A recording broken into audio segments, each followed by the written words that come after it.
Hello, welcome to today's devotional. I hope you're having a good day wherever you are. Having a pretty good day here. Uh, just kind of a cloudy, overcast day with a little bit of showers here in Nova Scotia today. Anyways, wherever you're at, bless you. We're going to continue on our devotional in Proverbs. We've been working our way through verse by verse, and so we're doing one verse at a time. Later in the book of Proverbs, this makes a lot of sense because a lot from about chapter 10 on, most of the rest of the book, not all of it, but most of the rest of the book is just simple one verse Proverbs. And each of those singular Proverbs can be kind of taken in isolation. But these earlier chapters, there's larger sections. So going one verse at a time breaks it up a bit. But this is kind of the commitment we've made. We're going to try and work through it one verse at a time. So I'm going to do that today too. But for for the chapter 6, for the first half of chapter 6, I'm probably going to read chunks of scripture, and we'll focus on the one verse. But I'm going to probably read a little chunk just to give you the full little thought that's being given there, because it expands over more than one verse. So for this chapter, the first half of this chapter, we're going to do that for sure. So today is starting there, chapter 6. We're starting there with verse 1, and there's a few of these little thoughts, these little pericopes of thought in the first chapter. And this is new. This hasn't been in the previous chapters, and so it's kind of interesting. And let's examine it. So I'm going to read verse 1 to 5, and we're going to focus on verse 1 today. But I want to read all 5 verses so we get the feel. So it says this: "My son, if you have become a surety for your neighbor, have given a pledge for a stranger, if you have been snared by the words of your mouth, have been caught with the words of your mouth, do this then, my son, and deliver yourself. Since you have come into the hand of your neighbor, go humble yourself and importune your neighbor. Give no sleep to your eyes, nor slumber to your eyelids.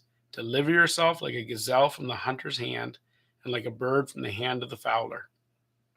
Okay, so a lot of less commonly used words in that. So once again, the translation I tend to use is the New American Standard Bible, the 1995 edition of that, and I very much like it. But it is a little more cumbersome to read because it uses words we don't tend to use in everyday language.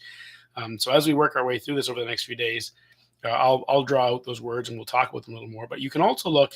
I would recommend the ESV. It's a really great translation as well, and it might just give you a slightly different angle. But let's examine verse 1. The idea of this whole section is around this theme of these 5 verses, around this theme of, hey, listen, if you get yourself into a position where someone else has kind of a hold on you because of something you've said or something you've done, and they now have kind of a hold on you, as soon as you realize that, then as quick as you can, go get that sorted out with your neighbor, because you don't want to end up in this position. So you don't, so he actually, that verse 5 says, deliver yourself, right? So it's like you're in this snare, you're in a bit of a problem. You realize, hey, my neighbor has something over on me, something, I got to get this sorted out. Now, it's a particular type of thing that this is talking about. So as we focus here in verse 1, we're going to draw some of the theme there by going a little deeper in verse 1. And he uses this idea. So if you have become a surety for your neighbor. Now, the idea here of surety is that your neighbor, you've given your vow to cover the cost of your neighbor. You've given some sort of you've signed a deal or made an agreement or something that says that he's going to do something, and whatever the cost of that is, I'm the one that'll pay it. So you can see the danger there, I hope. That's what that means, though. I'm surety. I'll back up his actions with my cost. So if you fall into that situation, or it says you've given a pledge for a stranger, it's like, I promise, right? So it's like, okay, this guy's going to do something, and I promise that whatever he does, I'll back it up or whatever. And so you're kind of not just endorsing as in giving a good recommendation, but rather I'll back up what he does. You get yourself in that situation. And that's what these first two statements are setting that stage and saying, here's a scenario. And it happens to people in just different ways, but you find yourself in this scenario. Tomorrow we'll talk about the idea of being snared by your mouth. But that's the idea. If I've got myself in this scenario where now I'm responsible for his actions. And so this goes on to say, get out of that fast as you can. Get out of that situation. So it's a warning, and it's saying, if you fall in that kind of scenario, get out of it as fast as you can. But it's also consequently a warning, whatever getting in that scenario in the first place. You've got to be really careful in life about not finding yourself trapped by these things. Now, it can happen. We can find ourselves falling into a situation where it's like, oh, wow, I kind of got myself in a bit of a bind here. And if you find that happens, well, then get out of it as quick as you can. But avoid getting into it in the first place is even better. Like, don't even get there if you can help it. So how can we understand this maybe in our world? This makes it sound very kind of high, like the language is very high. So how can we understand it in a very common way? I'll give you a couple examples. There's many examples, I'm sure, but I'll give you a couple here to help you get a feel for this. Consider, for instance, co-signing a loan, right? That's you being surety for someone else. If someone, like, they want to get, I don't know, a business or something started, and they're like, hey, I would like to do this. I'd like to get a loan at the bank, but I don't have enough collateral. The bank won't give me the loan, but they will take a co-signer. Would you co-sign for me? And don't worry, you can trust me. And you may have a friend or somebody in this that you really do trust them and you want to see it go forward. But understand, when you co-sign the loan, you're saying if they fail to pay the loan, I'll pay the loan, right? So there it is. I'm surety for them. I'll pay it if they don't. Now, you may have good reason with someone that's in a really good relationship that you want to do this, and you can decide this is not a command from God saying not to do it, but the wisdom here is avoid that if you can. It's amazing how something like that can cause such a problem. It can ruin relationships. It can certainly get you into a situation of significant trouble financially. And honestly, I've actually observed this in my circles of influence. I've seen people who've co-signed loans, and it ended up being really bad for everyone involved. So it's something you really be careful about. And this proverb is saying, you find yourself in that scenario, get out of it as quick as you can. If you can, don't be dishonorable, but get out of it as quick as you can. Another example might be the idea of giving immunity to someone or some group. The governments do this. They'll give political immunity to someone, some diplomat or some organization that's doing something for them. Anyways, you give immunity and say, you know what, you will never be allowed to be prosecuted on this, or you sign some sort of an agreement with some company, say, I absolve you of any legal litigation from anything that may come about. It's like, well, you know what you're doing. Basically, you're saying you can act, and we will never give you consequence for that. Well, that's a pretty unwise and dangerous way to go. That's what the proverb is saying. And so it's another example. Another example would be agreeing to not hold someone accountable for something, to say to a friend or a neighbor, go ahead and do that. No, no, no. It doesn't matter what happens. I won't blame you. I'm not going to. And you make this sort of a deal of like, if you do a bad job, I won't get angry. Well, okay. Maybe with something like mowing the lawn, that won't matter so much. But if you get into a deeper area of life and you decide to absolve someone in advance of any failure they make, then you're kind of making a pledge for this person. And if you do it to a third party, then you're basically saying, I'll take responsibility. Signing a blank check. This would be another example, right? You just sign. Imagine back in the days we used to use checks. We don't do that so much now. But imagine you have a check and you don't fill in the amount. You just sign it and you give it to the person.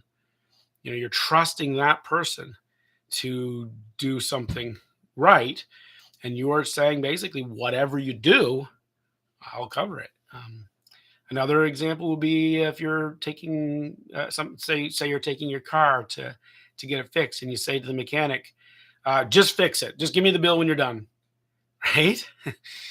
So you basically, what you're saying, you're giving a pledge. You're saying, I'm just simply going to let you do what you do, and whatever it costs, I'll pay it. Right? Okay. Well, these are all kind of examples of what this proverb is talking about. It's these scenarios where you decide to absolve someone else of their responsibility by taking it on yourself without knowing what they're going to do in advance. And it becomes a pretty dangerous thing. It's very bad. Now, there may be some situations where it's morally good to do it. And the proverb isn't saying it's never good. But what it is saying is, on all things considered, generally speaking, this is a bad scenario. Get out of this scenario if you can. Now, obviously, I'm going to be surety for my son, right? If my child is growing up, and if there's anything my child does, I'm responsible. I'm going to take. So I'm not going to get out of that. I have a responsibility as a father to my child. My wife, if my wife does something and there's a cost incurred, I'm going to pay the cost. But that's a slightly different idea. And so that the proverb isn't talking about that kind of thing, but it is talking about in our general life with people. Why is it so bad? Well, because people, no matter how good they are, people act differently when they know there's no consequence for their action. Now, some people are very malicious, and if they're put in a situation where, hey, somebody else will have to pay for what I do, they will, just to spite that person, they will do the worst job they can or whatever in order, because some people just have malicious hearts. That's the thing. So if you have a stranger and you give a pledge for a stranger, you don't know that that stranger isn't actually a very malicious person who may just do some pretty awful stuff, because you're the one that's going to have to pay for it. So there's that, and then there's others who are just opportunistic. They're like, they see a chance to take advantage, they'll take advantage, and this is a thing. It just simply is a thing. Humans are sometimes really scummy people, and you give a pledge for someone else. Well, you'll find some people will say, "Oh, this is great. You gave me a blank check, man. I'm taking as much as I can." You know, but those nefarious people aside, even well-meaning people, when you take away the responsibility of their actions in advance, then they become unconcerned about being careful with their actions because there's no consequence. So their concern level drops. They may not want you to suffer any hardship, but their concern level is going to drop. They're not going to be as careful. They'll be more forgetful. They'll be less likely to make sure that they've done well. And so that's another reason for this. Anyway, all that to say, consequences are part of what motivates us to do well. So don't find yourself in a position of taking the consequences for someone else's action if you can help it. And if you find yourself there, get out of that situation as fast as you can, remaining honorable, but get out of that situation as fast as you can. So that's what this little section is about. Tomorrow we'll go to verse 2 and we'll talk a little more nuance to that, and we'll work our way through these 5 verses and just sort of try to mine the depths of the wisdom here that's given to us. For now, God bless you. Have a great day, and God willing, we'll see you tomorrow.